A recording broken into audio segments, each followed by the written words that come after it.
우리나라는요, 어릴 때부터 삼세판이라는 이야기를 참 많이 사용합니다.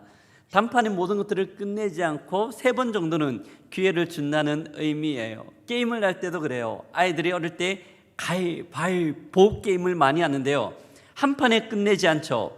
3세판이야? 라고 이야기하며 한 번 하고 난 다음 한 판, 2판, 3판까지 합니다. 이뿐만 아니에요. 스포츠 경기에도 기회가 여러 번 주어지는 것을 볼 수 있습니다. 우리나라 지금 육상 선수 중에 세계적인 슈퍼스타가 있어요. 높이뛰기의 우상혁 선수입니다. 우상혁 선수가 열심히 준비하고 최선을 다하여 게임을 하는데요, 참 훈련도 많이 합니다. 그런데 이 높이뛰기를 할 때 돔닫기를 해서 점프를 하고 발을 넘을 때 어떨 때에는 호흡이 흐트러지거나 리듬이 맞지 않아서 실패할 경우가 있습니다. 그럴 때 한 번 실패했기에 아웃, 당신은 기회가 없습니다 라고 이야기하지 않아요. 3번 정도 같은 기록에서 3번의 기회를 주고 계속해서 뛰어넘을 수 있도록 합니다. 계속해서 기회를 주는 거죠. 그런데 이런 기회를 주는 것은 게임이나 스포츠 경기에서는 어느 정도 통용이 되지만 사적인 관계에서는 그런 기회가 많이 주어지지 않습니다. 특히나 상대를 향한 신뢰와 믿음이 무너졌을 때는 가차없이 관계를 단절하거나 아니면 나의 관심사에서 그 사람을 제하여 버리기 때문입니다. 그 사람은 믿지 못할 사람으로 낙인 찍고 제외를 시키는 경우가 많기 때문입니다. 물론 주님께서는 우리에게 7번씩 70번씩이나 용서하라고 말씀하셨음에도 불구하고 그 용서는 쉽지가 않아요. 기본적인 신뢰, 믿음이 무너졌기 때문입니다. 교회에서 또한 성경 공부를 통하여 설교를 통하여 용서라는 단어를 들으면 그만큼 부담스러운 단어가 없어요. 용서하기 싫거든요. 아니, 용서할 수 없다고 생각하기 때문이죠. 이게 우리의 보편적인 마음입니다. 근데 오늘 본문은요, 그 용서에 대하여 이야기를 하고 있습니다. 오늘 말씀을 통하여 어떻게 하면 그 어려움, 그 용서의 발을 뛰어넘을 수 있는지 함께 말씀을 통해 살펴보았으면 좋겠습니다. 우리는 지난주에요, 죄의 길에서 돌이키지 않는 사울과 또한 그런 사울을 계속해서 용서하는 다윗에 대하여 같이 살펴보았습니다. 다윗이 처음 사울을 용서하는 것은 사무엘상 24장 본문이에요. 사울이 다윗을 쫓기 위하여 엔게디 광야로 갔습니다. 동굴 속에 용변을 보기 위하여 숨어들었는데 마침 그 동굴 안쪽에 다윗과 그의 부하들이 숨어 있었습니다. 부하들이 이야기합니다. 다윗, 지금이 기회입니다. 하나님께서 우리에게 주신 기회입니다. 지금 저 사울을 없애버리시죠. 그런 부하들의 말을 따르는 것은 굉장한 유익들이 많았어요. 더 이상 도망다니지 않아도 되었거든요. 하지만 다윗이 그렇게 하지 않습니다. 하나님의 말씀을 따라 사울을 다시 살려보냅니다. 그러면서 어쩌면 다윗이 마음 가운데 생각하지 않았을까요? 내가 이렇게 용서해 줬으니 그가 자기의 잘못을 인정하니 더 이상 추적하지 않겠지, 더 이상 나를 죽이려고 하지 않겠지라는 생각입니다. 그런데 긴 시간이 지나지 못하여 사울은 다시 그 마음을 돌이키고 다윗을 추격하기 시작합니다. 오늘 본문은 2번째 추격의 장면이에요. 그리고 2번째 용서의 장면이기도 합니다. 사울은 다윗을 찾기 위하여 십황무지로 왔어요. 근데 광야였기 때문에 밤이 되어 잘 곳이 없어 노숙을 합니다. 온 군대가 모여있고 그 군대 한가운데 사울이 자고 있었어요. 모닥불은 옆에서 피워져 있습니다. 이때 다윗이 그의 부하 아비새와 함께 적진으로 몰래 들어가 잠자고 있던 사울 바로 앞에 섰습니다. 이때 아비새가 이야기를 합니다. 속삭이죠. 지금이 하나님이 주신 기회입니다. 제가 단번에, 2번도 아닌 단번에 사울을 제거해 버리겠습니다. 하지만 다윗은 이때 창을 들지 않아요. 대신 하나님께서 그를 판별하시리라. 그리고 하나님께서 기름 부으신 자를 내가 절대 죽일 수 없다라고 이야기하며 두 번째 용서를 하고 있습니다. 사랑하는 성도 여러분, 이 용서라는 게 정말 쉬운 일일까요? 다윗이 자기를 죽이려고 하는 이 사울을 용서하는 것이, 그것도 한 번도 아닌 두 번이나 용서하는 것이 쉬운 일일까요? 참 쉽지 않을 거예요. 너 어떻게 다윗은 사울을 용서하고 할 수 있는 걸까요? 또한 용서하고 있는 걸까요? 저는 오늘 말씀을 통하여 다윗이 사울을 용서할 수 있는 이유들을 살피며 주께서 우리에게 말씀하시는 음성을 듣는 시간 되기를 주의 이름으로 축복합니다. 아멘. 먼저 살펴보고 싶은 것은요, 다윗이 용서할 수 있었던 이유예요. 사랑하는 성도 여러분, 조금 전 살폈던 것처럼 광야에서 잠자고 있던 사울, 그 앞에 있는 다윗의 마음은 어땠을까요? 아니, 여러분들이 만약 그 다윗의 자리 가운데 서 있다라면 어떤 결정을 하셨겠습니까? 만약 제 같았으면요, 용서하지 않았을까요? 단번에 그 사울을 제거하지 않았을까 생각합니다. 저의 호의를 무시한 배신감에 엔덴기 광야의 동굴에서 용서했던 것, 그런 선택은 더 이상 하지 않았을까요? 분노 때문에, 배신감 때문이었죠. 신뢰가 무너졌기 때문에 더 이상 용서할 가치도 없다고 생각했을 겁니다. 하지만 다윗은 그렇게 하지 않았어요. 다시 두 번째 팔을 내밀고 있는 거죠. 어떻게 다윗이 이렇게 할 수 있었을까? 오늘 본문이 그 이유들을 설명해 주고 있는데요, 10절과 11절입니다. 함께 읽어보도록 하겠습니다.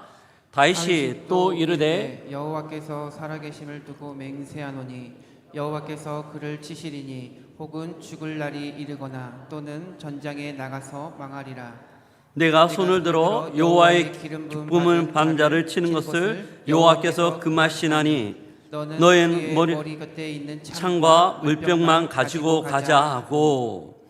다윗은 사울을 죽이는 것이 자기가 결정할 일이 아니라고 생각합니다. 그것은 전적으로 하나님께 속한 일이라고 믿고 있어요. 다윗은 모든 결정들을 하나님께 두고 있고 하나님의 절대 주권에 대한 신뢰와 믿음으로 반응하고 있는 겁니다. 이 믿음은 하나님이 주신 완벽한 기회라는 아비새의 달콤한 유혹을 이길 수 있었고, 또한 내 손을 대지 않겠다라는 결단까지 이어집니다. 다윗이 사울을 죽이지 않는 것은요, 하나님에 대한 확고한 신앙적 태도 때문이에요. 두 가지 부분에서 이 신앙적 태도들을 살필 수 있고 확인할 수 있는데요, 첫 번째는 말씀의 질서입니다.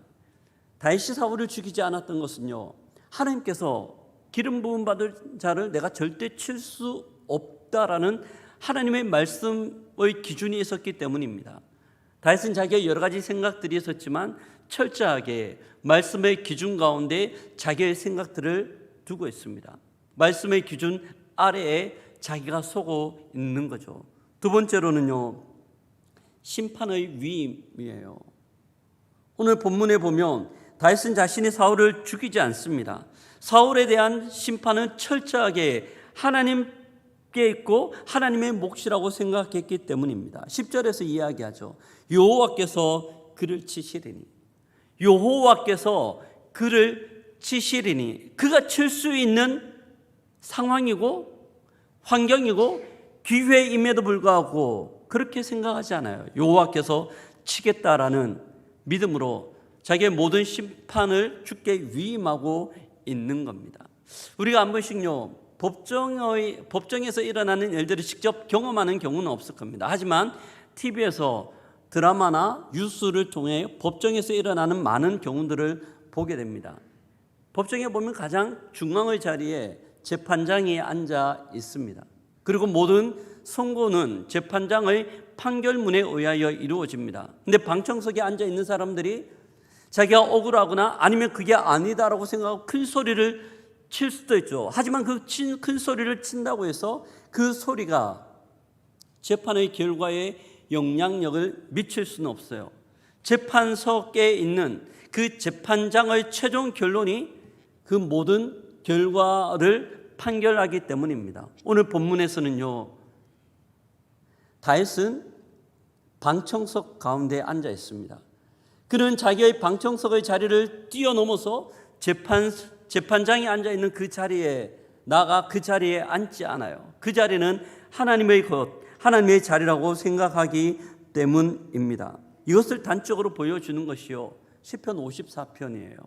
시편 54편 부제를 보면 10사람이 다윗이 광야에 숨어 있다는 것을 사울에게 알렸을 때 쓴 시입니다. 특별히 5절에서 다윗이 이 상황 가운데 이렇게 고백하는데요. 함께 읽어보도록 하겠습니다. 주께서는 내 원수에게 악으로 갚으시리니 주의 성실하심으로 그들을 멸하소서. 주께서는 내 원수에게 악으로 갚으시리니, 누가 악으로 갚아요? 주께서 주의 성실하심으로 그들을 멸하여 달라고 기도하고 있습니다. 하나님께서 갚으시는 것이며 하나님의 주권에 대한 철저한 절대적인 신뢰에서 오는 다윗의 모습입니다. 이런 다윗의 신앙은요, 사울과는 완벽한 대조를 이루고 있어요. 우리가 본문으로 26장을 다 읽지는 않았지만 26장을 보면요, 사울과 다윗의 대화가 나옵니다. 네, 특징이 있어요. 다윗은 그의 대화들 사이에 계속해서 여호와 하나님이라는 말들을 언급하며 주께서 원하시는 것들을 계속해서 이야기하고 있습니다. 하지만 사울은 그 여러 가지 이야기를 하고 있지만 하나님이나 여호와에 대한 대화들을, 그런 언어들을 절대 표현하거나 사용하지 않고 있습니다. 철저히 하나님과 별개로 자기가 재판석의 자리에서 판단하고 평가하며 결국 집행하는 것까지 사울 본인이 하고 있는 거죠. 이는요, 다윗과 사울의 완벽한 차이예요. 그런데 조금 섬찟한 것은 이런 완벽한 내적 차이가 있음에도 불구하고 다윗과 사울의 모습 외적으로는 너무나 닮아 있다는 거예요.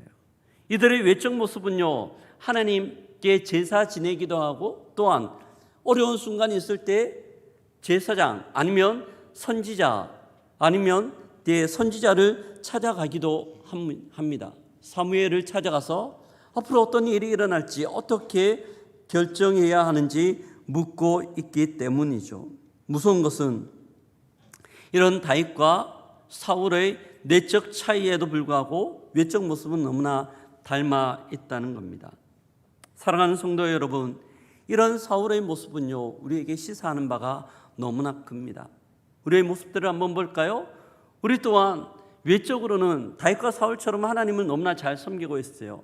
지금 추석 연휴입니다. 이렇게 아이들하고 와서 연휴임에도 불구하고 주께 예배 드리고 있잖아요. 또 어떤 분들은요, 새벽 기도까지 하고요, 어떤 분들은 교회에서 많은 봉사들을 합니다. 주일학교 교사로, 어떤 분들은 찬양대로, 안내로, 주차 봉사로, 식당에서 열심히 설거지하기도 하고 식사 준비하며 수고들과 노력들을 행하고 있습니다. 사울과 다윗이 가지고 있는 외적 모습을 동일하게 가지고 있죠. 그런데 우리의 내적 모습은 어떤가요? 하나님의 절대 주권을 신뢰하는 다윗과 자기가 기준이 되어 모든 것들을 평가하고 실행하는 사울, 그 측면 가운데 이 두 사람을 양끝에 세운다라면 우리는 어느 지점 정도에 서 있을까 하는 질문입니다. 사랑하는 성도 여러분, 우리는 어느 지점 가운데 서 있습니까? 사울은 자기의 이익이 중요한 결정의 기준이었습니다. 하지만 다윗은 철저하게 하나님 근거한 신앙의 기준들을 두고 있어요. 두 사람은 너무나 완벽한 대조를 이룹니다. 근데 성경에 보면요, 이런 완벽한 대조를 이루는 경우가 종종 나와요. 그 경우 중에 또 한 가지가 요즘 새벽 기도를 통하여 계속해서 살피고 있는 요셉과 형제들의 모습입니다. 요셉은요, 형들의 시기와 질투를 받았어요. 아버지의 편애 때문에. 그만 채색 옷을 입었거든요. 형들이 너무 싫어했습니다. 어느 날 그 형들을 만나기 위하여 광야로 나갔을 때 형들이 저 멀리서 오는 다윗을 봅니다. 꿈꾸는 자가 오는도다. 저 자식 우리가 손을 봐줘야지 라고 생각하며 죽이려고 하다가 결국은 요셉 동생을 애굽 상인에게, 이스마엘 상인에게 팔아 넘깁니다. 이 장면 가운데서 형들은요, 그들의 감정과 그들의 생각으로 모든 것들을 평가하고 실행하는 재판장의 자리에 그들이 앉아 있습니다. 그리고 그 행위로 말미암아 요셉이 애굽에 팔려갑니다. 이때 나이가 15살에서 17살 정도예요. 영말리 부모님을 떠나 그냥 고아가 되었습니다. 순식간에, 그것도 형들 때문에. 그는 거기에 가서 수많은 고생과 고난을 경험합니다. 요셉의 감정이 어땠을까요? 사랑하는 성도 여러분, 요셉은 어떤 감정이었을까요? 행복했을까요? 아니요, 행복하지 않았어요. 너무나 슬프고 분노와 형들에 대한 복수심이 너무나 많았을 것 같습니다. 그런데 이 복수심을 마음속에 가지고 있지 않고 실행할 수 있는 기회가 주어집니다. 7년의 대흉년 기간에 가나안 땅에도 흉년이 들었고 형들이 곡식을 구하기 위하여 애굽으로 내려왔어요. 총리로 있는 요셉 앞에 섭니다. 여차 다 지나고 난 이후 이 형들을 향하여 요셉이 이야기합니다. 제가 요셉입니다. 형들은 깜짝 놀랐을 거예요. 또한 두려웠을 겁니다. 우리가 팔아넘겼던 조 요셉이 우리에게 되갚지 않을까? 복수하지 않을까?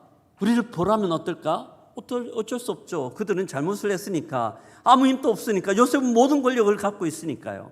근데 요셉이 이때 이 말을 합니다. 창세기 50장 19절인데요. 함께 읽어보도록 하겠습니다. 창세기 50장 19절 말씀입니다.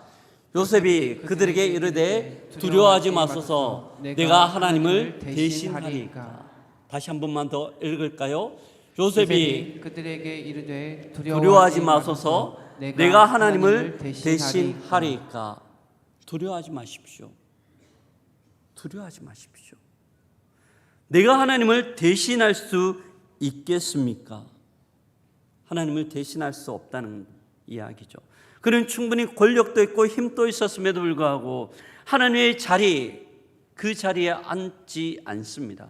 대신 모든 고난들을 주님 앞에 위임하고 있는 것을 봅니다. 이것이 다윗과 요셉이 보여주고 있는 신앙의 위대함이에요. 하나님의 절대 주권을 신뢰하기에 그가 섣불리 하나님의 자리에 앉지 않는 거죠. 이것이 두 사람의 위대함입니다. 이런 은혜가 있기를 주의 이름으로 축복합니다. 아멘. 그런데요, 저 또한 이런 은혜가 저에게 있기를 너무나 소망합니다. 근데 이게 쉽지 않다는 게 문제예요. 우리가 말씀을 묵상하고 설교를 들을 때 용서를 해야 되겠다고 생각을 하고 다짐을 지금까지 참 많이 하셨을 겁니다. 근데 쉽지 않아요. 왜 쉽지 않을까요? 가장 큰 요인을 하나 꼽으라면요, 감정 때문이에요. 분노와 배신감에 의한 감정 때문입니다. 감정은요, 옳고 그름에 따라 움직이지 않아요. 대신 자기의 자존심과 이익, 그때의 기분에 따라 요동치는 것이 감정의 특징입니다. 사울은요, 질투와 불안이라는 부정적 감정에 자기를 놓아버립니다. 결국 그는 감정의 노예가 되어 자기의 생각대로, 자기의 기분대로 사슬을 향하여 반응하고 있기 때문입니다. 감정의 노예가 된다는 것은 복수와 분노의 감정은 내가 심판자가 되고 집행자가 되고 싶은 마음의 유혹까지 넘어갑니다. 그리고 그 유혹에 자기 자신을 내어주는 것이 감정의 노예가 된다는 거예요. 이럴 때는 꼭 보면요, 마치 감정이 우리의 마음을 잘 빠져나가지 않아요. 우리의 생각을 잘 빠져나가지 않습니다. 제가 어릴 때 시골에서 자랐기 때문에요, 가끔씩 낚시를 한 번씩 다녔습니다. 낚싯대를 들고 있다가 찌가 움직이면 탁 낚아채요. 그러면 그 바늘에 물고기가 딸려 붙어서 올라옵니다. 물고기가 발버둥을 치는데 바늘에서 잘 떨어지지 않습니다. 낚시해 보신 분들 아시겠지만 왜 떨어지지 않습니까? 낚시 바늘 때문이죠.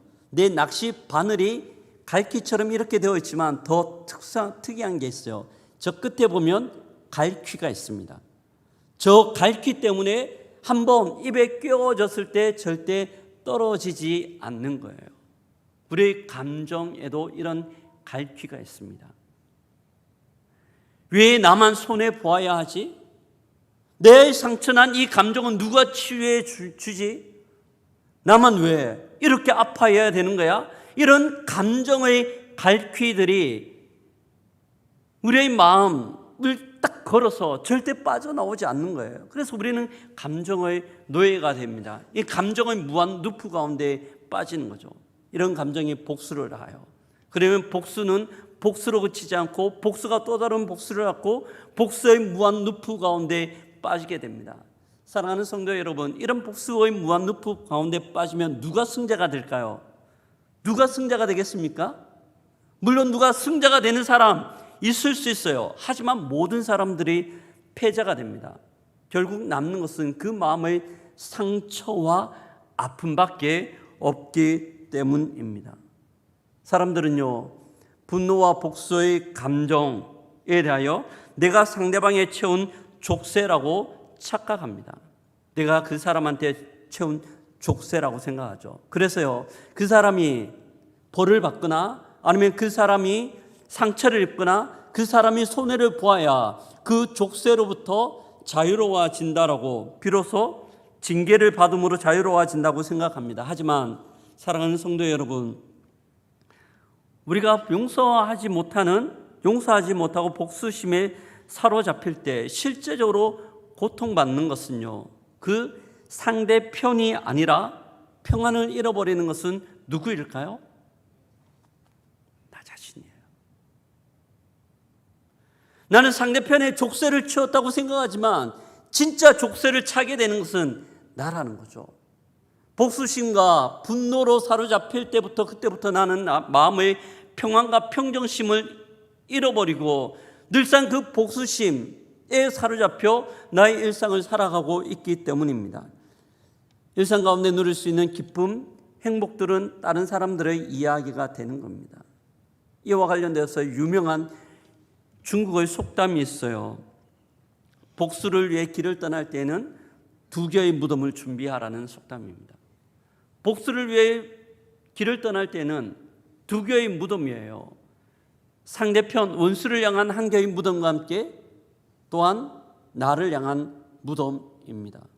복수를 생각하는 것은요, 독약을 내가 먹으면서 앞에 있는 원수가 죽기를 바라는 것과 동일해요.